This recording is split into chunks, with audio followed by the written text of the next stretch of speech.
Shawn, how you doing, man? I'm good. Good to be Good. here. Thank you for having me. Absolutely. Thanks for being here. We're in this series right now of interviews just with different worship leaders that I know and respect and have learned from. You're certainly one of those guys. So excited to have you on here, hopefully to share some wisdom with anybody else who's watching or listening today. Yeah, I was excited when I got the invite, so thank you. Absolutely. Absolutely. Well, let's begin just real quick by just hearing a little bit about your story and kind of how you got started as a worship leader, as a musician, and we'll just kind of see where the conversation takes us. Okay. Well, I grew up in a very traditional church. My dad's a retired pastor. First Christian Church, Disciples of Christ, is the denomination in small town Indiana. Is where I was in middle school and high school. So church music to me was hymns and organ music, maybe piano, but nothing contemporary. And I wasn't exposed to contemporary music at all until my 20s, really. I'd heard names of artists, but I didn't know what that was. It just was very foreign to me. And I tell the story a lot, but I was doing music lessons. I had a music studio in Huntsville, Alabama, and I was doing music lessons and doing some recording on my own, and I'd done some secular projects, but started writing some of these songs that to me were pop songs, but they had Christian lyrics. And I don't know what they were, why I was, what it was, I just didn't know what, there was some other animal that I didn't know what that was.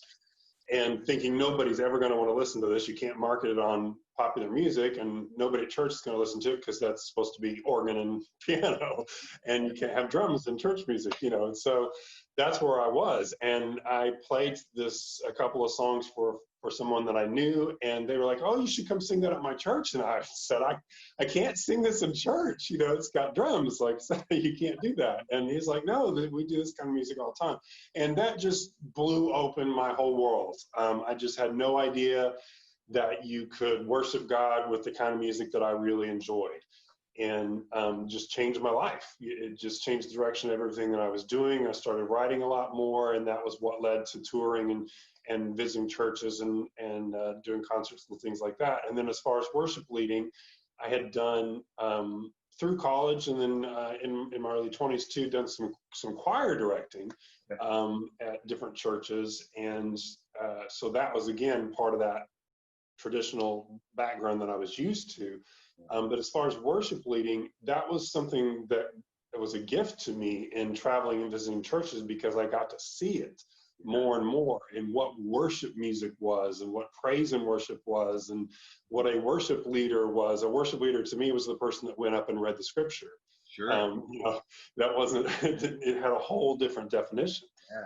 So it just exposed me. I'm so grateful for those few years there where I was traveling, because it just changed everything about what I knew about church and worship and what it could be. And there's not a right or a wrong. I'm not, I love traditional music too. When I go to a church, a friend of mine talked about it.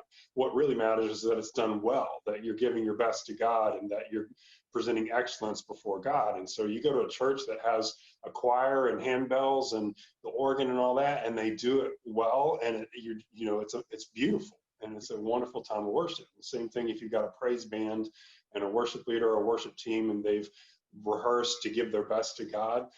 It's done well, hallelujah, it's great. So so after that I started kind of combining, and in recent years what I've been grateful to the current church that I'm at here in South Florida, and then a couple of churches before that have worked out arrangements with me where I've led worship on a regular basis at a church, and then continued traveling as well. And so it's been especially the current situation has just been an awesome balance. I'm so grateful for it, and the support of the leadership at the church in what I'm doing, because it kind of gives you that foundation of a home church where you have people that you know and that you love and that know who you are as a brother and sister in Christ.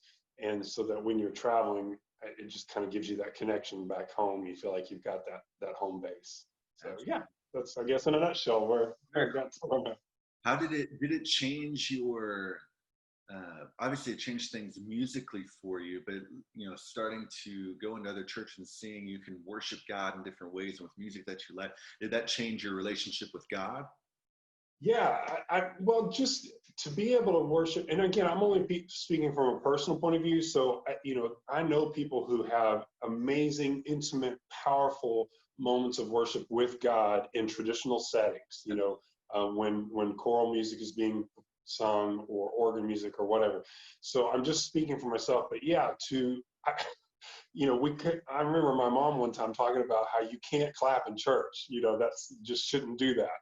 Yeah. And so the idea of raising your hand or physically using your body to worship God was just so foreign to me, and to be able to do that absolutely changed the relationship between God and I, because not that God loved me anymore or I loved God anymore, but just the expression that I was able to have with God, the celebration, to express hurt and pain in new ways, with physical expression, with your voice, with instruments, in ways that I hadn't before. Yeah, it absolutely changed how I worship and the relationship I had with God. Yeah.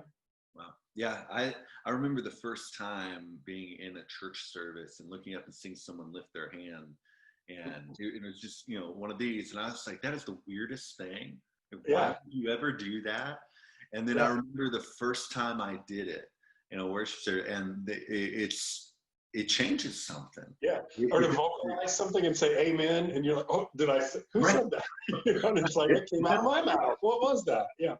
Yeah. So, That's awesome. Yeah. Well, so tell me a little bit about touring and doing music, and kind of not just leading worship at home, but also leading worship in other places, and performing concerts, things like that.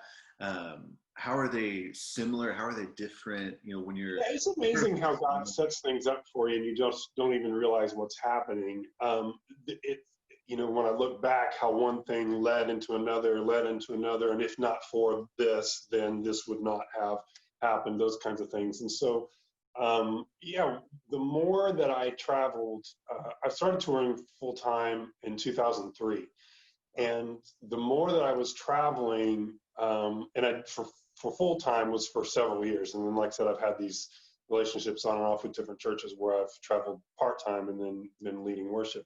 But what started happening is that I would be visiting churches, and because of things that I had to learn for myself, whether it be in recording or in sound equipment or in media, computers, all these different kinds of things, I was visiting churches, and I would be doing a sound check or setting something up for the concert that night, and one of their volunteers would be there working and be helping me out, and I would say something like, I don't know, could you adjust the EQ a little bit so there's a little more treble in my mic, or could you do something to the channel on my guitar? And sometimes their response would be, I don't know what you're asking, or I don't know how to do that. And I would say, well, hey, let me show you real quick. And I would just go do a quick, tutorial on, hey, this is what this is on your board, and this is how this control, and to see their faces go, oh, I always wondered what that was for, or I never knew how to do that. And it's this empowerment that you're giving people to do what they've been called to do. Someone in the church, either they felt it in their heart, God tugging on their heart to volunteer for that, or someone approached them and said, we'd like you to do this, and they're being faithful in that commitment and being there, and then to empower them to do it even more than in a way that they didn't know that they could. It was amazing. And so that led to doing things like workshops and trainings and coaching, and so not just coming and being a part of Sunday morning worship or doing a concert on a Saturday night or Sunday night, but maybe in the afternoon doing a workshop with their praise team or with their tech team or those kinds of things. And I just love it. That turned into more of a passion for me than anything has. And still to this day is I love that part of working with people and training people. And even in the church that I'm in now, I just love when we have new volunteers or even volunteers that have been there for years, even before I was there, and we start working on a new idea or a new project, or there's a new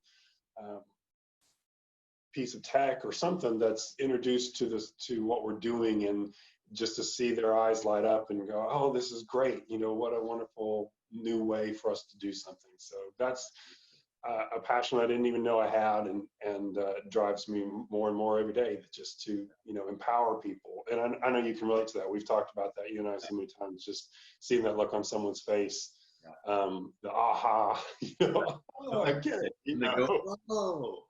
Yes. Yeah. So yeah, love that. So what do you think, like, kind of in the church overall, what do you think the role of development and empowerment as a worship leader, like, do you think that's something worship leaders, like, we all need to be doing this, or save it for specific people? I see what you're asking. Yeah, it's probably going to depend on, and I'm not trying to get out of the question, but it's probably going to depend on the church and the size, especially the size. How many staff members do you have? What are their job descriptions? What are they supposed to do? But I definitely think that part of the characteristic of a good worship leader would be that they are someone who can teach, that they have not only desire, but a gift for explaining what seems complicated and making it simple. Whether that's a vocal part or an actual technique for singing, teaching someone something different on an instrument, that's probably just a natural part of that position in worship leading, is that you've got a team of people. So you've got to be a leader, and you've got to you want to equip people. You want to empower them to be able to do what you're asking them to do. Yeah. Do you have any just practical tips for a worship leader listening to this, saying, hey, I want to develop people on my team, and let's say a broad team, from a bass player to the sound guy to a vocalist? Yeah, one of the biggies, and one of the things that I enjoy most is working with small churches, and small churches is funny too, because sometimes I'll read studies or blogs and things, and they'll be talking about the different size churches, and a small church sometimes is categorized as 500 people and under. And I'm like, a 500 person church and a 100 person church is a very different, kind of thing. So I'm talking about, I really do like working with small churches that are maybe 100, 150 people, or even less sometimes. Not that I haven't had opportunities for some larger churches too, but so I say that because, to answer your question, I think one of the things you have to do first is understand what you have to work with and work with it. And I don't mean that in a bad way. I'm not saying settle for something, but you want to take an inventory of what you have. So who do I have that can do this? What do we have as far as instruments or equipment or all those kind of things? And then you don't want to should on yourself or get punish yourself or come down on yourself for saying, oh, I wish we had this, or we should have this, or whatever. You want to just go ahead and accept what you have, and that's where you start. And so, can I teach if I need a keyboard player? I have a piano, but I don't have anybody who knows how to play it. Well, can I teach someone to play 3 chords or 3 notes or something for this one song? And we'll practice on it for several weeks before we get to it, so they feel confident. Can I teach someone we have a drum set, but we don't have a drummer. Can I teach someone to hit the kick drum on 1 and 3 and the snare on 2 and 4, or just the hi-hat or something, just so there's a sound there. Just simple things. We don't have a very good sound system. Okay, well, what do we have? And take inventory of that, and how can we use it to its full? And that's where I'm going, is so take inventory of what you have, and then use everything that you have to the full that it can be used, before you start trying to go, oh, if only we had this, and oh, if we can add this. Because sometimes I see churches, especially smaller churches, start adding things in, and they don't even know how to use what they have. And then they spend money that could have been used in a different way. I had a guy that I used to do recording with, and way back, and the only way that I had, this was early on, so there wasn't even CDs, everything was cassettes or whatever. And so all I had was this keyboard that at the time had a sequencer in it, which was like, that was major. And so that's how I could like prepare my songs if I wanted to record something. And he used to make fun of me because I would bring this little dinky keyboard in, but I could do a ton, I knew everything that keyboard could do, and so I could bring it in there and he'd be like, I can't believe you have all this stuff on this little keyboard. And that's the point I'm making, is you can do that with anything that you have.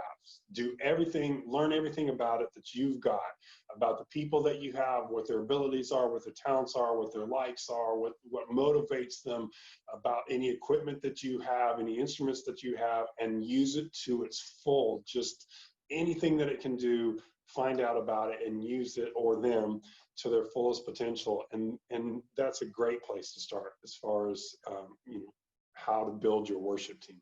Yeah, I think you have to have a little bit of optimism, just looking around and going, all right, I can do it. I don't know what it is yet, but I can do it. I can do something. Yeah, and then the flip side of that is always don't sweat the small stuff, right? Just you get caught up in, what if this goes wrong, or maybe something did go wrong, and you just got to let that kind of stuff go and just know that God's got it and move on. Yeah, there's another Sunday coming, Yeah. That one didn't go so well. And you have to learn to celebrate the wins. And Yes. I had a worship pastor tell me that one time. I got off stage after something stupid happened. I don't remember what it was. The song didn't go well. Upstairs, man, and he goes, man, we got to celebrate the win. God was glorified. Ultimately, that's what matters. Yes. And this went well, and that went well, and that went well. It's just these things that weren't good. So let's celebrate these things. And then tomorrow, on Monday, we'll figure out how to fix the other thing. Right. Yeah. Yeah. And you're set up for another win now. Absolutely. Yeah. Absolutely. I mean, in kind of the same vein, how do you continue to develop yourself as a worship leader, so as a musician, as a follower of Jesus, for decades now for you? How have you continued to develop yourself? Yeah, I still feel like a newbie because, like I said, I didn't grow up in that environment, and was well into my 20s before I really understood what a worship leader was and what all that entailed. So I need there's lots of things for me to learn. And so I follow, I've learned a lot from you. I follow your posts, whether it's Instagram or Facebook. Instagram, I really have come to enjoy as a resource because of how you can follow hashtags. And so if you're a worship leader, or if you're wanting to learn more about leading worship, start following things like, hashtag worship leader, hashtag leading worship, hashtag, worship tips, worship coaching, all those kinds of things. And there's so many people out there who have these great resources and offer just terrific advice. And sometimes it's just these little nuggets here and there. And I pick those, I just soak that stuff in, man. What a great idea. I can use that. And the other cool thing about advice, or idea, you were asking me about advice and ideas and things here too. And it's okay to hear advice and not take it. In fact, I get some really good ideas because I hear advice that I know won't work. Right. But I would have never got that idea had I not heard the advice, one of the things I do is just follow people on social media and get to know people, build relationships like you and I have, and start learning what they're doing. Shawn and I met on Instagram. We've never met in real life. We've done Zoom calls, some Instagram messages, and that's how we've become friends over the last several months, year maybe. You're in Nashville and I'm in West Palm Beach. So Yep. And we we both kind of have a passion for developing worship leaders and leading people to Jesus, and so that's how it started.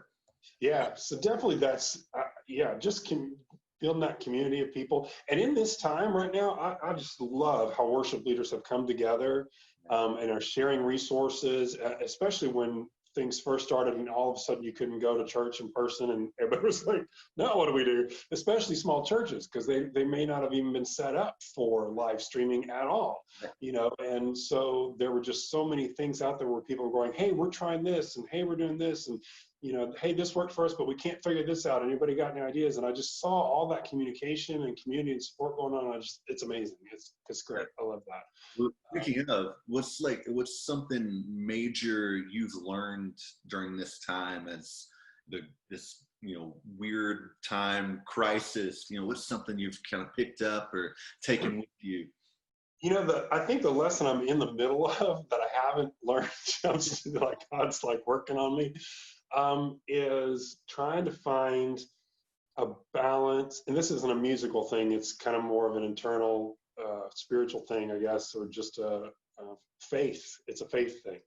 It's just trying to find a balance between accepting where we are, what the situation is, and not, I'm hesitant to use this word, but not easily conforming and just going along with everything.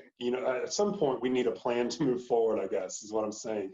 And so there's this balance, and I pray about that every day. I'll just be honest, I get frustrated because I feel like I miss my church. We're not able to meet right now live. A lot of churches have been able to find ways to now meet in person, but we're still not able to do that.